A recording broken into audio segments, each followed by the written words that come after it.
came into the tunnel and realized in the darkness that, unless I fell flat on my face, I was going to probably win the first women's Olympic marathon, and then thought, are you capable of carrying a title that will come with winning this race? I think Scott's reaction, and I don't think he was alone, was that we don't want what Julie did to turn this into a freak show. Some people, I'm sure, had funny feelings about it. I know the men did. I didn't really care. Art is one of those things that can unite people with differences. It's not, about skin color and, all these other socioeconomic differences. You want your team to win. I'm Celine Yeager. I'm Sarah Gross. This is 9, Voices for Title IX, powered by Inside Tracker. A podcast that tells the stories behind the law that changed everything. This is 9. 9. 9. 9. 9. 9. 9. 9. Hey, Celine. Hey, Sarah. We didn't decide beforehand who was going to say hi first. So that's what happens when we go off script. It's just craziness. So we are in episode 1 of 9 Voices for Title IX, powered by Inside Tracker. And I just want to take a minute here to thank the woman who did the interview this week for this show. So Haley Chura, she is the co-host of our longest running podcast here at Feisty, called Ironwomen. Many folks listening will know Haley. And Haley herself, she even talks about it, how much she benefited from Title IX. She was an NCAA swimmer turned professional triathlete. She's a 70.3 and an Ironman champion. But Haley's also had the opportunity to go to the Olympic trials in 2 different sports and 3 different times. So swimming, and she went to the marathon trials now I'm blanking. I went to it right before COVID, in Atlanta, where there was speaking of women's sports, I know that's what this podcast is about, but they're watching 500 women actually who all could run 2:45 or faster for a marathon was insane. Wow. Mm-hmm. Mm-hmm. So Anyway, on to the show for today. Celine, what do we have coming up? Okay, so she interviews Wendy Mink, who is the daughter of Patsy Mink, who was the main author of Title IX. Wow. She is also the co-author of Patsy's biography, which is Fierce and Fearless, Patsy Takemoto Mink, the first woman of color in Congress. And I have to say, I loved this interview because I didn't know very much about the background of this legislation before we started this series. And this is the first one that I personally listened to. Yeah. And I realized that this legislation was crafted by a woman who was literally setting out to change the future for all of us. She felt the urgency of seeing her daughter facing the same structural baked in sexism of not being accepted by educational institutions simply because she was female, and sought to change that. And I was like, wow, this is everything. Mm-hmm. Yeah. And I've just got chills when you're talking, because it, and I think that this particular interview underlines the fact that the law was largely about education. It sounds like Patsy Mink's original observations, she herself, I won't give too much away, but she herself was denied access to medical school from numerous different schools when she applied, and said, this is enough. Women deserve to be educated in an equal way. And she just spent her entire life changing that. I also found this incredible. And interestingly, the law, I didn't realize this before. I did my homework on this, but the law itself that we call Title IX was actually changed its name in 2002 to the Patsy T. Mink Equal Opportunity in Education Act. That's well-deserved. Well-deserved. And I didn't know that either. I didn't know until we were getting ready to do this intro. And that's really cool, because seeing how she fought for this legislation and pushed and pushed and pushed and didn't stand down.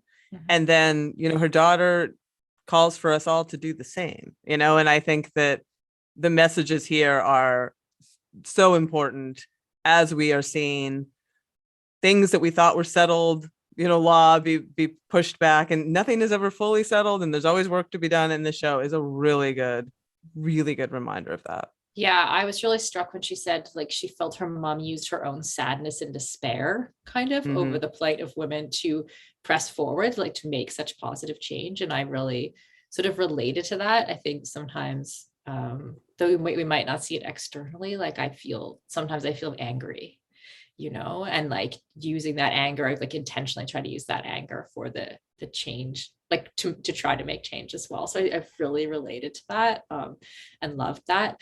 And then I also think like this interview sets the stage really well for the rest of what's coming up, because I think we're spending the next 8 episodes after this talking very specifically about sport, because we didn't necessarily see it coming that Title IX was going to have such a big impact on women's sports. But this definitely sets the stage for like what the law was about broadly, in the sense of like the Civil Rights Act and all the other things that were going on at the time. So. Yeah. And again, like it's all a living document, right? And that we need to keep it living and need to keep pressing on. Absolutely. So let's have a few words from our sponsors and then enjoy the episode. Raise your hand if you believe we need more women and more overall diversity at our triathlons. Now keep that hand up if you want to be part of the solution. The team at Lifetime, the nation's premier healthy way of life brand, is right there with you. Their main focus? The iconic Verizon New York City Triathlon, coming up on July 24th. For this year's New York City Tri, Lifetime replaced their registration lottery, added a duathlon distance, and implemented a rookie refund program, all to get more racers, like you, of every age, skill level, and background to take on the concrete jungle. They have women, but not enough. They have non-binary participants, but they need more. They have athletes from 39 states and 17 countries, but they want to cover every corner of the globe. Let's write a better future for endurance sports together. Visit nyctri.com today to reserve your spot to race the greatest city in the world. That's nyctri.com.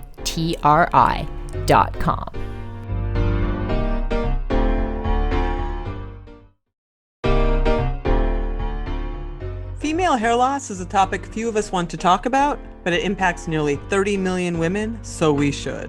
And that's why we appreciate that Bonafide's healthy hair and scalp product, Silvessa, is one of our show partners. With Silvessa, Bonafide designed the first comprehensive system designed to restore and protect hair and skin affected by estrogen decline from the inside and out. It consists of a 3-part system containing a daily capsule, hair serum, and skin serum to be combined for healthier looking skin and hair. During a 12-week clinical study, Bonafide found that 92% of women saw improvement in hair volume, 82% saw improvement in hair thickness, and 67% saw improvement in scalp coverage. Over 8,300 uncompensated doctors in the U.S. recommend Bonafide's products. All of their products are prescription and hormone-free. And for listeners today, we want to give you 20% off your first purchase of Silvessa and or any of Bonafide's products when you subscribe to any product. Just go to hellobonafide.com/Title9 and use the promo code Title9. That's hellobonafide, BONAFIDE.com/Title9, and the code Title9, all caps, TITLE, and the number 9 for 20% off at checkout. For the best prices and free shipping, go directly to the hellobonafide.com/Title9 website. That is their best offer anywhere, so check it out and use the promo code Title9 today.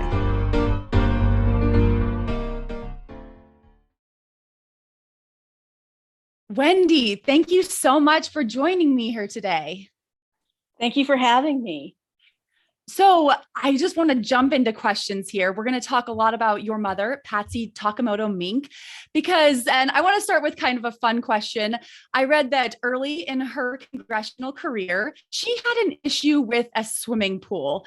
And I'm sure many of our listeners come from the endurance sports world. I come from the endurance sports world, and we have all dealt with difficult pool or gym hours. But your mother's situation was a bit different. Can you tell me about her victory for congressional women's swimming? Well, I'm not sure how much of a victory it was actually, but what the situation was that there were, I believe, 11 women in the House of Representatives when she first arrived in Congress in January of 1965. And the rules of the US House of Representatives gym segregated women's participation in the gym to only certain very limited hours on very limited days of the week. It was like an hour and a half for an hour and a half per spell for maybe 3 days in a week. So it was clearly an unequal situation for access to athletic facilities, which for most of the women particularly was galling because they wanted to swim in the swimming pool, do laps and that sort of thing. So they staged or three of them staged a protest against this discrimination against women House members and tried to gain equal access to athletic facilities in the US House of Representatives, to gain equal time and integrated time for use of the pool, and so forth. And they gained slightly expanded hours, but they didn't gain the full sort of comprehensive sense of equality. And they certainly didn't get locker rooms.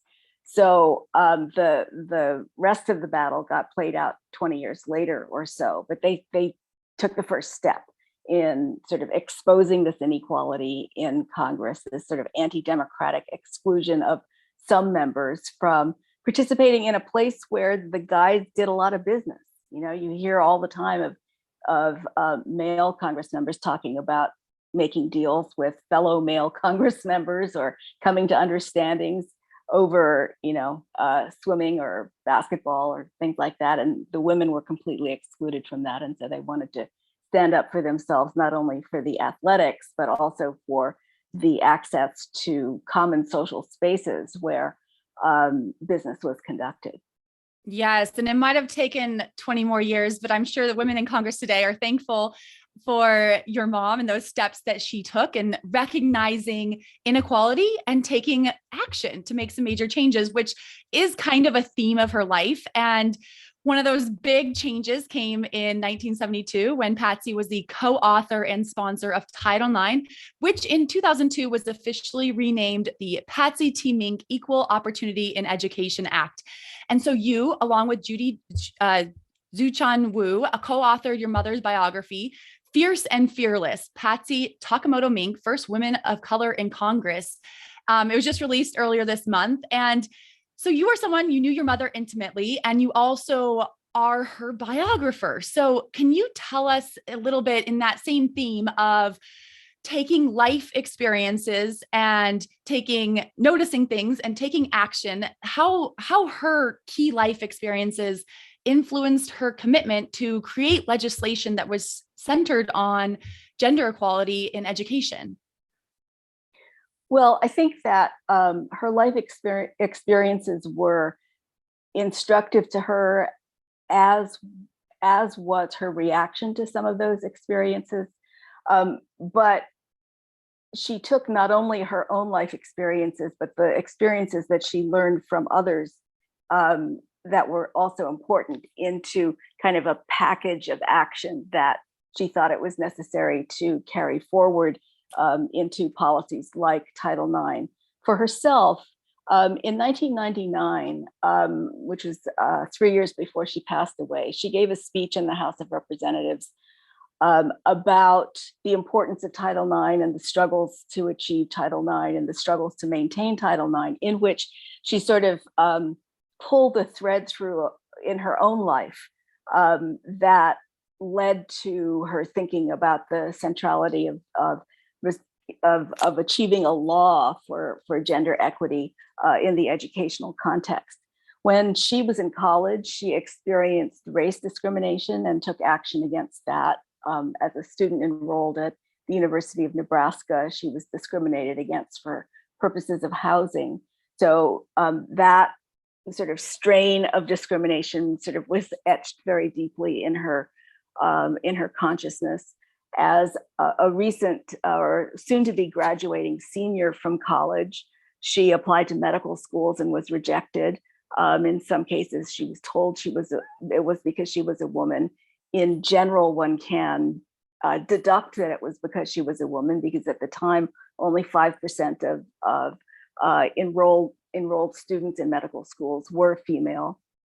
When she then went on to law school, when she graduated from law school, nobody would hire her, explicitly saying that she was a woman, she was a married woman, she was a mother.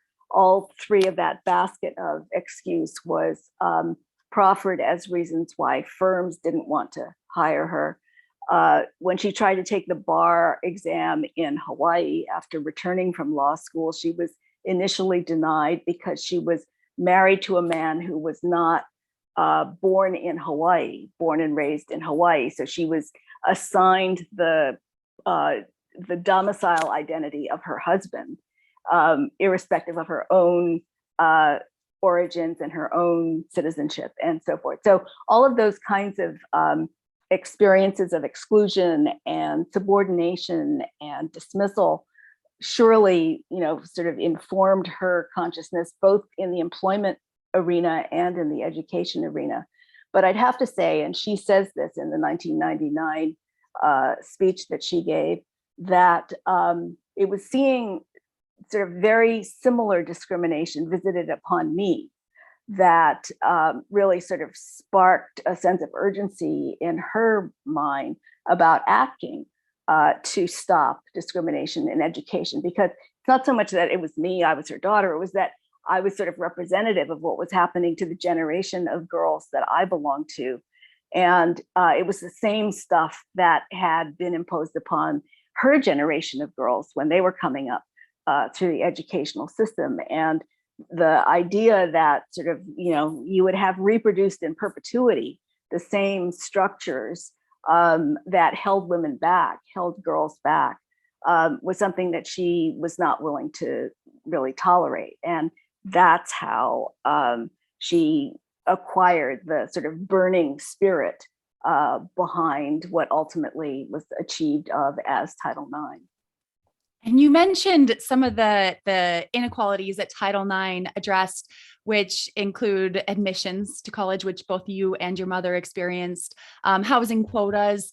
And this is primarily a women's sports podcast. And now Title IX is often equated with women's sports, but I mean, it wasn't always that way. Like you said, the initial goals weren't exactly athletics related. So when did it become clear that the legislation would have such a profound impact on women's athletics?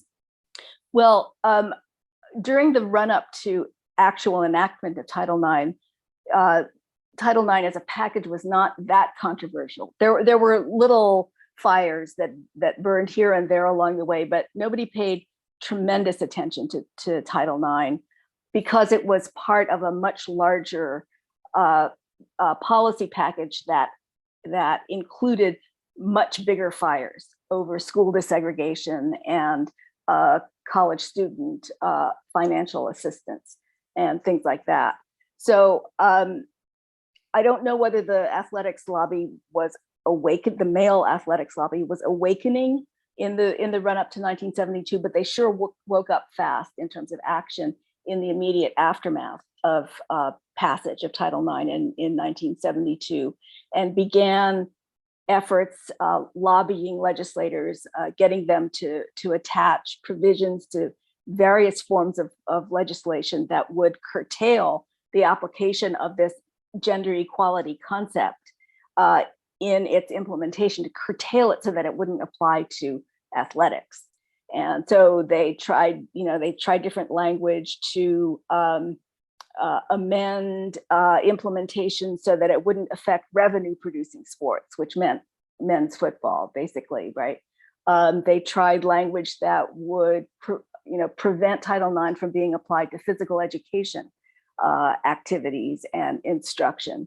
And various sort of efforts like that, beginning in early 1973, all the way until the summer of 1975, when the final rules that would determine how Title IX was going to be implemented went into effect. And during that period, the whole fight over athletics was what sort of captured or I guess it was the most visible struggle. And you had all these, male coaches of college football teams and whatever, waging war against it in very public ways, holding press conferences and things like that.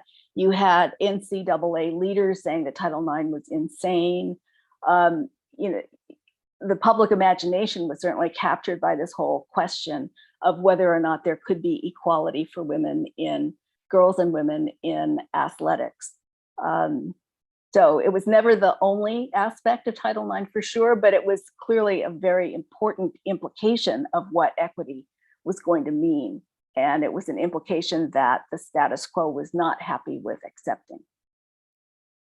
So in the book, you describe Patsy as an intersectional feminist before intersectionality was even an official term.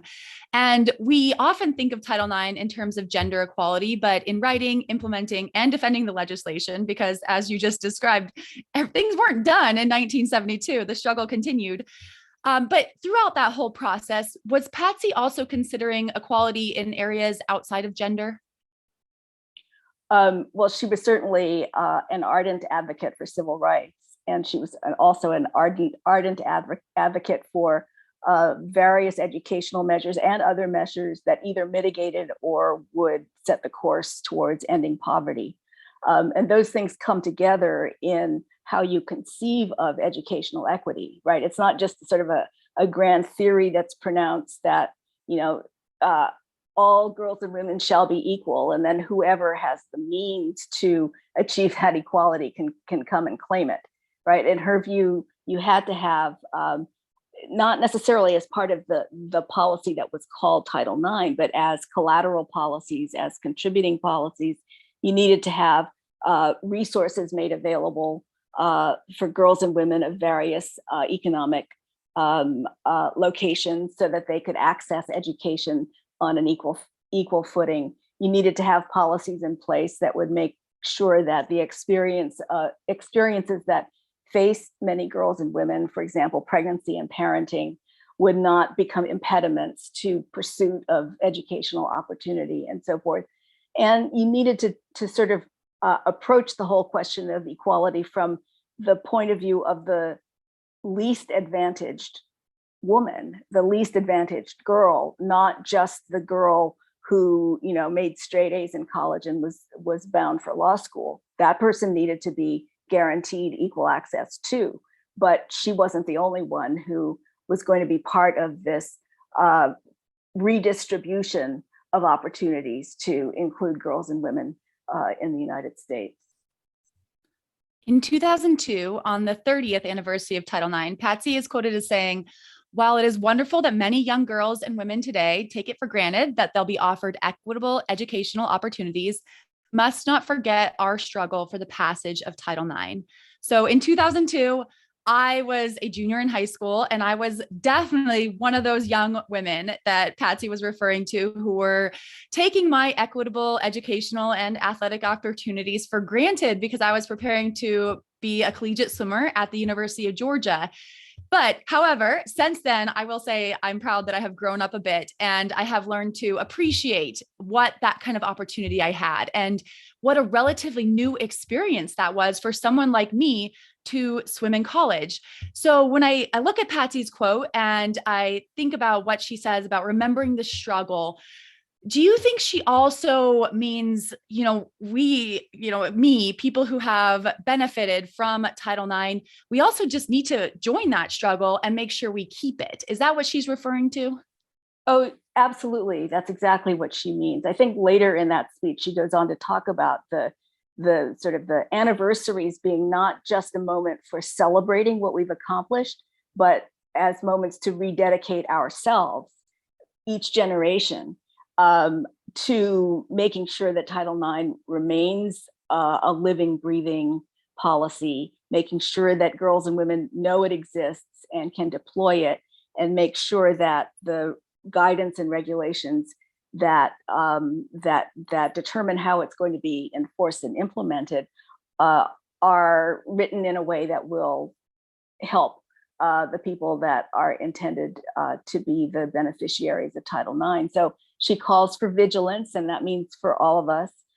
She wants all of us, or she wanted all of us, to engage in the struggle, because if you look through the decades after the 1970s, after the 1975 challenge by the athletics lobby and so forth, the struggle was never over. The struggle about defending Title IX, keeping it on the books, the struggle to make sure that it was enforced equitably, all of that was raging in the 80s. It was raging in the 90s, all kinds of backlash against girls and women's equity in the educational process and in the athletics scenario, especially, emerged in all of those decades. So it was never something that you could just sort of say one and done.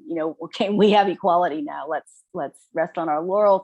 And as anybody knows who's reading the newspapers today, girls and women in schools and in high schools and colleges are still fighting for equitable facilities, equitable resources, and so forth, in order to make the promise come true. And we have seen some recent victories for equality in women's sports. We've seen the equal split of World Cup bonuses between the U.S. women's and men's national soccer team. And for the first time in the history of Ironman triathlon, my sport, this October's World Championships in Hawaii will feature an equal number of women and men professional qualifiers. So these victories aren't happening in federally funded educational institutions, and so they're outside the scope of Title IX. But do you think these wins are an indirect result of Title IX? I definitely think so. I think that obviously the professional sports and the adult competitions are not directly reached by Title IX. But I think that once it was admitted that girls needed access to physical education on an equal basis with boys, right, which was the big struggle in the mid-1970s, that began a process wherein a whole mass of young girls, young women, could develop their talents in athletics, even discover their talents and interests in athletics, and then go on to pursue it in arenas that extend beyond the actual educational environment. So yes, I definitely think that Title IX is part of this whole explosion of talent, and definitely is kind of an anchor or an inspiration or something like that behind the fight for equitable sharing of revenue and things like that by male and female teams. So recently I was talking to a man and he casually mentioned that he was on a collegiate swim team until it was canceled due to Title IX. So I'm sure you've been in a situation like this, as have many of our listeners. Do you have a good response for this kind of comment? Well, I don't know if I have a good response. I mean, part of my response is that the person probably doesn't know his facts, because Title IX was never intended, and there's nothing in the language of the regulations or the law that suggests that Title IX is about cramping educational opportunities for anyone on behalf of some other group of people. Individual schools make their decisions, and sometimes they, in order to sort of not have to bear responsibility for the decisions that they're making about the teams they want to support, they'll blame Title IX as the reason why they're cutting back on a male sport. We saw a lot of this in the 1990s with cutbacks at university level for things like wrestling, right? And it's really wrong to blame Title IX. Title IX is about creating a palette of inclusion in athletic activities, and there are perfectly predictable guidelines for how schools shall be measured in their pursuit of that equity. Title IX does not demand that there have to be exactly equal numbers of teams, or that there has to be exactly or that there needs to be coeducational access to football or anything like that, right? Title IX is about making advances towards equity. Title IX is about making sure that the interests and talents and sort of demands of young women are attended to the same extent that they are for young men. And that's not a soundbite, but it's a very frustrating kind of blame game that gets perpetrated against Title IX and against girl and women's sports by teams that are male teams that are suffering from cutbacks. They need to protest their schools, to make sure that their schools are making proper decisions, but they shouldn't blame equality for the decisions that are being made. A part of me does just feel sorry for him that he hasn't read your book yet. But so I think throughout the stories of legislative victories that are chronicled in your book, it's clear that Patsy didn't work on her own. So it's also very clear that she was an incredibly effective leader with this ability to make sure every member of her team was recognized and felt valued. So how do you think she developed that leadership skill? I really couldn't point to anything in particular, or like a leadership course or something that she took where she learned that strategy. I think it was the commitment to collaboration. I think was kind of something that came naturally. It was there in her very first political struggle, which was as a student of color at the University of Nebraska protesting discrimination in housing. She led that protest. She was the one who wrote letters to the editor of the student newspaper and complained to the administration or whatever, but she built a coalition that lifted up her voice, and she in turn lifted up their voices, and ultimately they secured a change. So I think that was a learning experience that she carried forward into political life, into policymaking life, that that coalition and solidarity are kind of important values to practice in pursuing your activism, whether it's at the grassroots level or in the halls of the legislature. And you also write about Patsy's fearlessness. You noted that she often stood up for issues that, in her words, were, quote, ahead of the majority. And she even ran for president when she knew she didn't have the votes to win. Do you ever remember her feeling defeated or questioning her decisions after a political loss? I don't really have a clear memory of her questioning her political decisions. I do remember her sadness, or I don't know what is a more appropriate word, upon defeat. Her first real defeat came in 1959.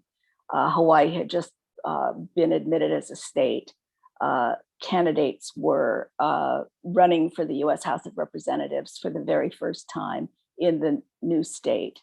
And she ran and she lost that election. And it was a particularly vicious campaign. And there was all kinds of misogyny that was deployed in the course of that campaign. And by the end of it, she certainly knew that she was not going to win. But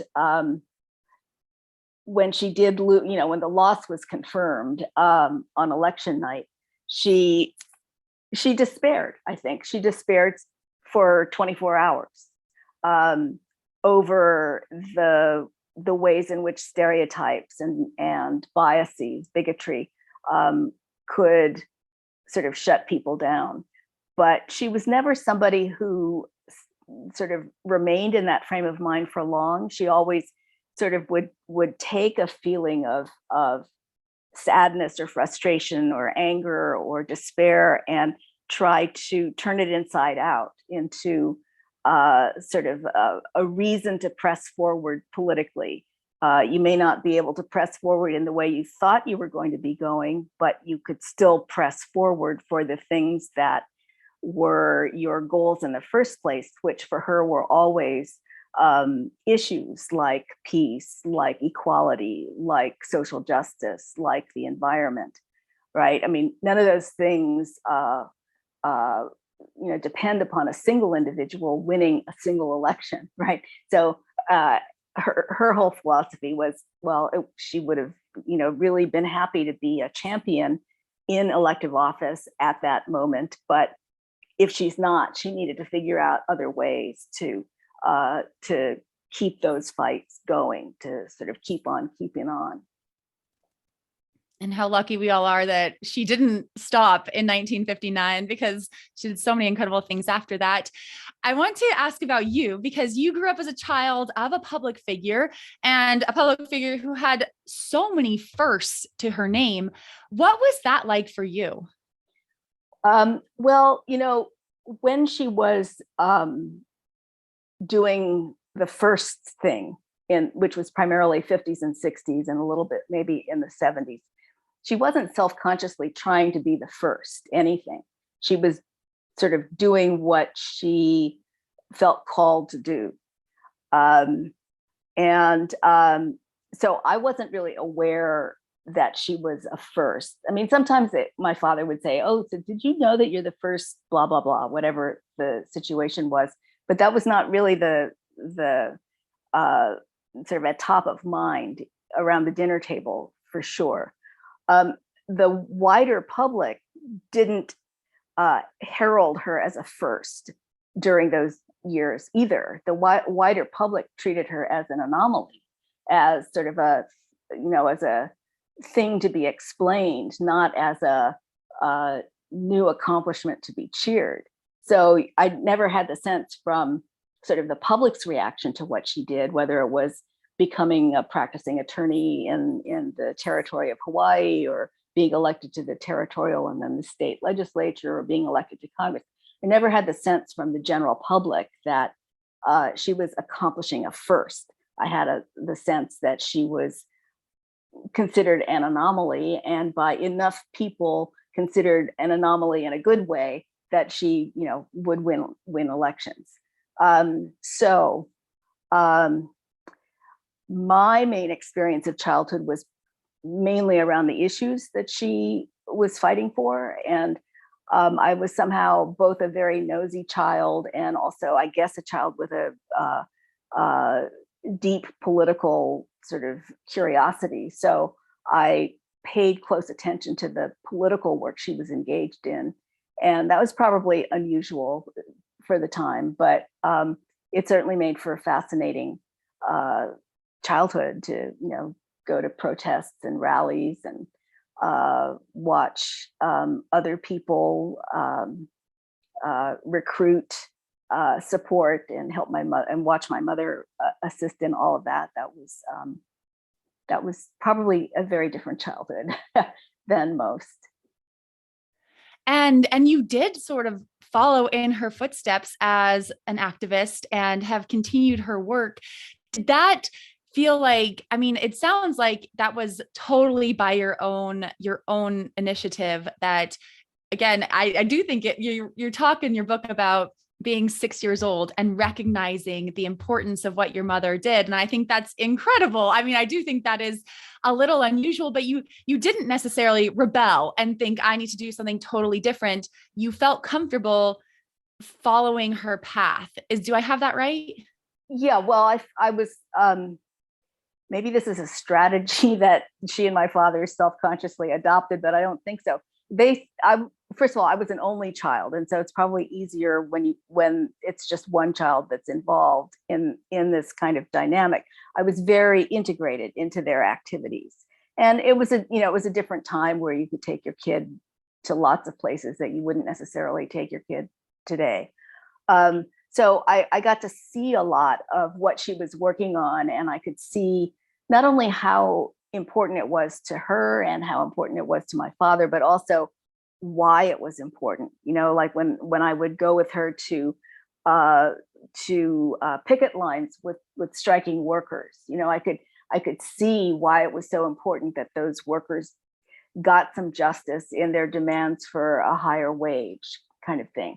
And those things all sort of registered deeply in my consciousness as things that I thought were important to struggle for. And so I went about growing up to do that kind of work myself, not as a candidate, not as a elected person, not even as a public person particularly, but certainly sort of committed to the same causes with a sort of camaraderie with my mother around them. And so I listened to your interview on the Asian American History 101 podcast, and you called the current moment in politics so much darker and scarier than any moment in your political life. So do you have advice for people who are listening and they might not be quite as fierce or fearless as your mother, but they want to follow the trail that she blazed? What can we be doing to continue her fight and your fight for equality? Well, I think we have to just keep on fighting. The terrain shifts, as rights are taken away, and the exercise of rights is cramped, in particular by the Supreme Court. We need to be actively figuring out other ways to accomplish those same objectives. But I think we just need to keep on fighting, and we need to, buck each other up along the way. And we also need to know that sort of an ethical politics is a politics that is not necessarily going to win every time. An ethical politics is a politics that keeps on pursuing the just ends and keeps on standing up to powers that would crush the just ends.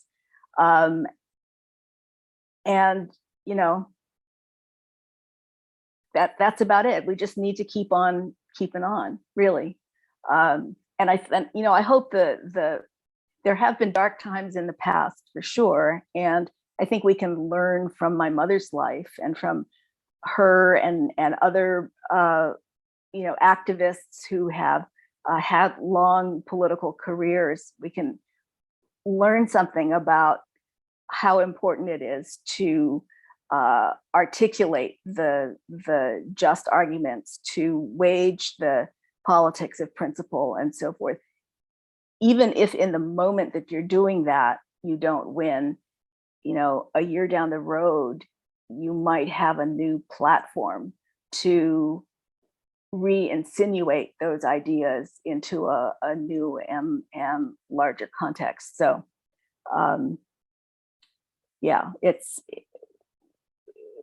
it's a dark time, but I think that the only way we find the light is by creating it through activism.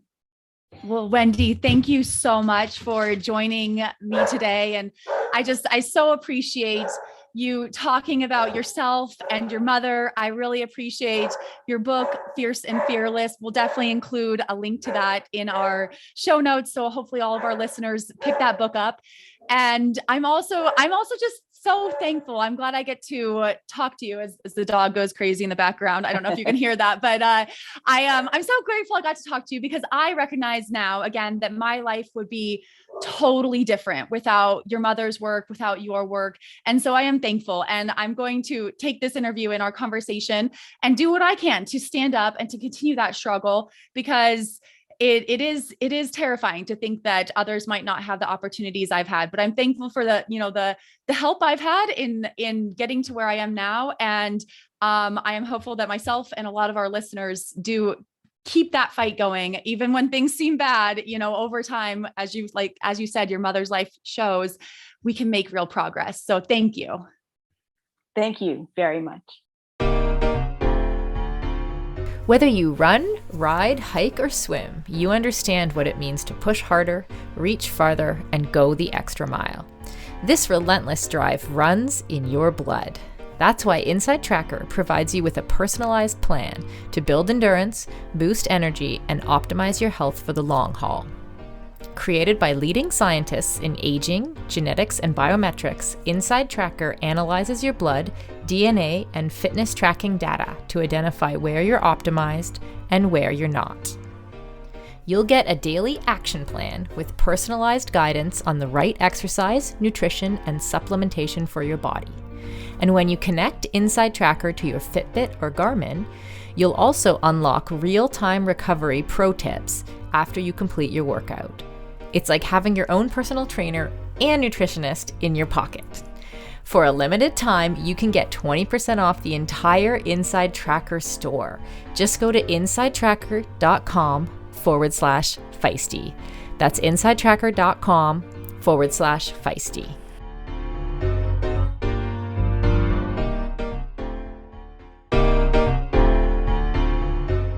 Feisty Media's Title IX series is proudly partnered with Vela Rosa. Vela Rosa is a women-owned and operated cycling apparel company that creates mix and match cycling wear to make women feel comfortable, confident, and beautiful.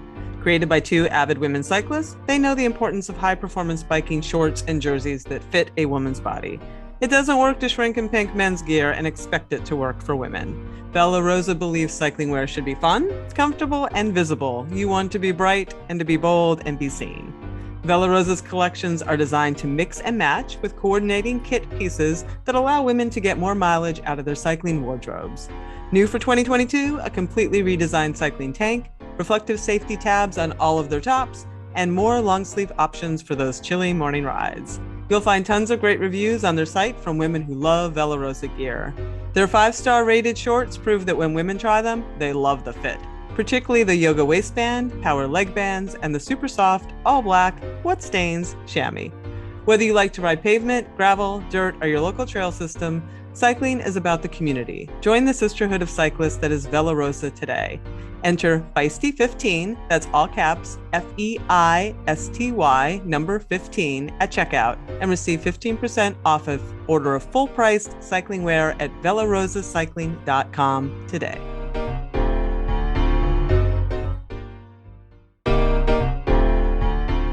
Active women need more protein. And if you're training hard, you need a lot more, like upwards of 100 grams a day or even more. That can be a challenge to get through meals alone some days, so a good protein powder like Neurify Plus from Previnex can help. Neurify Plus is a vegan-friendly protein powder that is low in sugar, high in essential branched chain amino acids, and contains probiotics and digestive enzymes, so it's easy to digest and doesn't cause the gassy feeling you can get with other protein powders. Neurify Plus is laboratory tested and contains no soy, gluten, dairy, preservatives, or artificial sweeteners. Listeners of this series can get 15% off their first-time purchase by using the code TITLE9, that's all caps and the number 9, at checkout. Just go to Previnex.com, Previnex.com, and use the code TITLE9 at checkout for 15% off your first purchase. If you don't like it, the company offers a 100% money-back guarantee on all of their products within 30 days, no questions asked. Again, use the code TITLE9 at checkout for 15% off your first-time purchase at Previnex.com.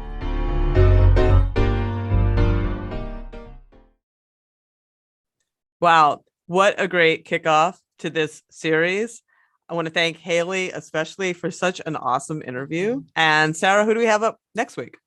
Yeah, I actually welled up a little bit listening to that interview, getting ready for this. So yeah, next week, speaking of welling up, I also cried during the interview next week. So our next week's interview, I did with Bobby Gibb, who was the first woman to run the Boston Marathon, unofficially. Catherine Switzer, I guess officially, though I don't really know how they define that, because I don't either. But in 1966, I do know now that Bobby Gibb traveled for 3 days across the country, hid in a bush, and jumped out and ran the Boston Marathon, even though she was told she wasn't physically capable of it, even though she knew she was, because she ran 26 miles on a regular basis. She ran it fast. And she ran fast. So super stoked for next week. But yes, thanks again for the awesome interview, Haley and Wendy. 9 Voices for Title IX, powered by Inside Tracker, is a Feisty Media production. This episode was produced and edited by the amazing Amelia Perry.